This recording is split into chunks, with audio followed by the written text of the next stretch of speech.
Bago ako nag-umpisa dito sa larangan ng YouTube, last year po mga kababayan, napapagkamalan po ako si Maharlika dahil matalas, mabaho, makasalanan din po ang bunganga ko. Nag-umpisa ako rito, masyado akong matapang, hindi ko alam kung ano ba pinaglalaban ko. Nagmumura din po ako dito. Minsan dinidelete ko na rin po yung mga video ko dahil minsan nahihiya rin po ako sa sarili ko kasi parang hindi bagay. At parang ang daming nang baba sa akin, maraming nagagalit, pati pamilya ko, sabi nila, ano daw ba pinaglalaban ko? Sa side ko, masyado akong nahumaling dati kay BBM. Hanggang ngayon din naman mga kababayan, nag-umpisa po ako sa TikTok.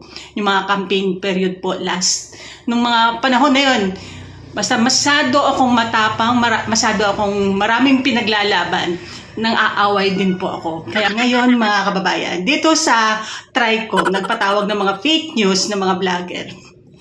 Siguro kung napag-isip-isip ko, siguro kung hindi ko tinigil yung mga pagmumura, yung mga pinaglalaban ko dati, baka isa na rin ako nandyan. Ito na kasi Abante mga kababayan, nagmura na. Yung mga DDS daw na masyadong matapang sa social media mga kababayan, yung mga palaban, nagmumura, ayun, namu daw. Masyado daw kayong matapang sa social media pero pag pinatawag, hindi nga humaharap, mga nagtatago. Panoorin natin to mga kababayan. Recognize.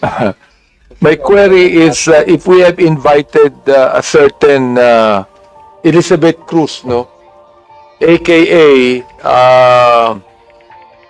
Joey De Vibre, Mr. Chair, if we have invited her and she has an excuse letter, may I know what was the excuse, Mr. Chairman? Concept, please answer the query of Congressman Abante. Please. Matapang sa social media. Harap dito. Padala mo na. Thank you, Mr. Chair. Miss Elizabeth Joy Cruz was invited and she sent an excuse letter via email. Ano po yung kanyang excuse letter? Ano yung dahilan? One moment, sir. I'll get it from the chair. Thank you. Mr. Chair, Concept, can you kindly also try to tell us those resource persons who have not attended this committee hearing? Yung may mga excuse letter, okay yun. But those who have not reply to our request to be present on today's hearing. Thank you, Mr. Mr. Chair, Chair. particularly first, Mr. Chair, Yes, Congressman Abante. particularly I am referring to aka Joe De Vibre sapagkat matindi yung kanyang mga sinabi dito.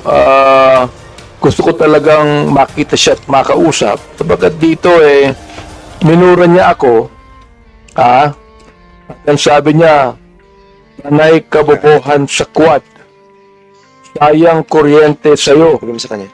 Ano yung pack you? Pack you, hindi ko alam yung pack. Huwag mo na sabihin. Congressman Abante. Dali lang.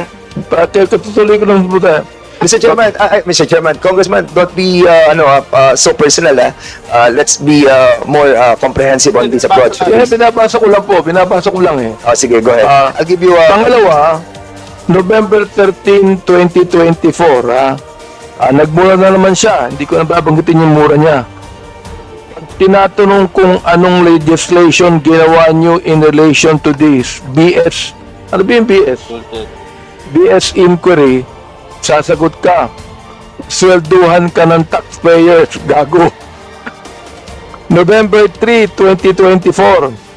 Si Benny Abante at si Romel Marbil ay mga protektor ng illegal na droga dahil pilit nilang pinalalabas na hindi ito ganon kasama. Oh. Tapos sabing ganyan, si Dan Fernandez and H. Barber's survey are depressing. Alam na nila na matatalo sila sa eleksyon. So what is the hearing for? Smoke screen for the discount. Tinabi ko ito sapagkat matindi po itong mga akusasyon na ibinigay nitong Eh, gusto ko nilang magmura eh. Hindi na ako bumura muna. Oo. Chair, Kailangan po, itong mga to, ang tatapang nila eh. Ang tatapang sa pagmumura, nang wala tayong kalaban-laban. Ngayon, pag kaharap dito, hindi makaharap dito. Oo.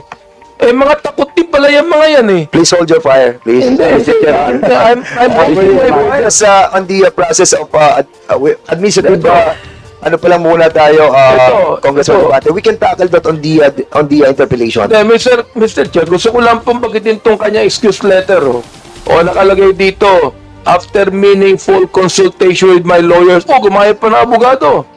I have decided to respectfully decline. Respectfully? Minumura tayo, respectfully? Ha?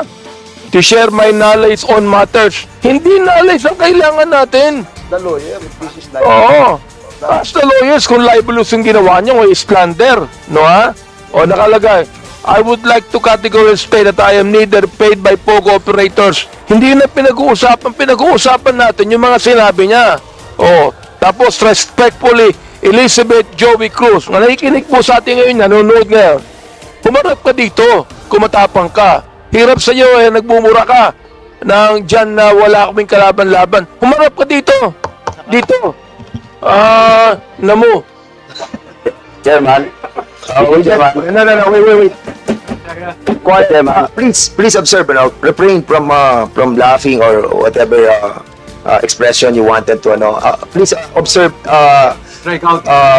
decency and, of course, Chair, I move that we strike out.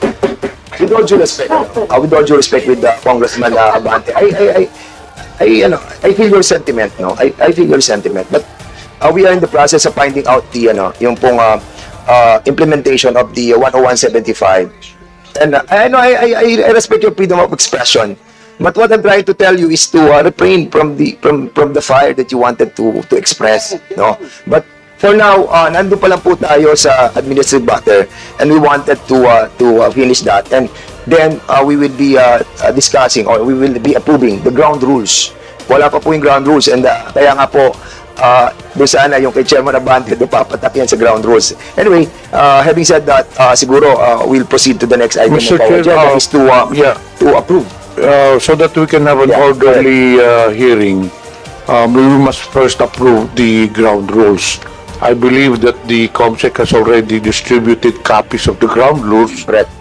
to the members present. So therefore, Mr. Chair, I move to approve the ground rules.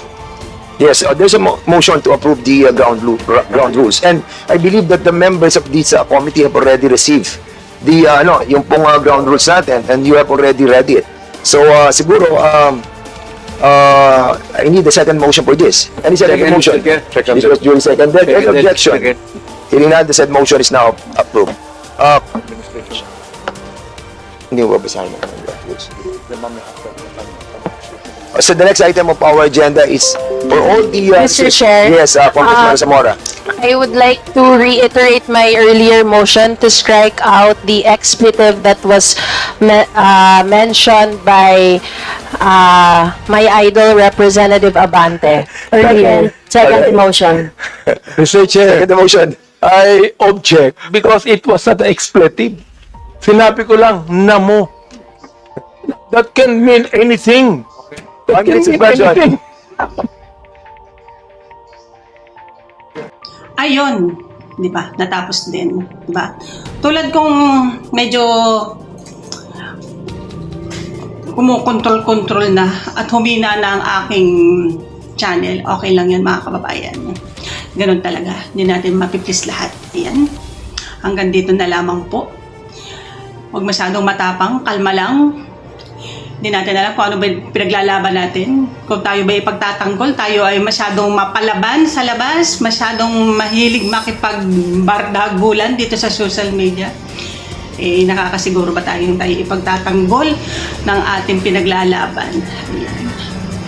Mga kababayan, maraming salamat po sa inyong lahat, sa mga walang sawang sumusubaybay po dito sa aking YouTube channel. Please, pagtsagaan nyo na po ako sa araw-araw. God bless po mga kababayan. Genius TV, sa mga hindi pa po nakaka-subscribe, please like and comment, syempre subscribe na rin po. God bless po mga kababayan. Ingat po tayong lahat.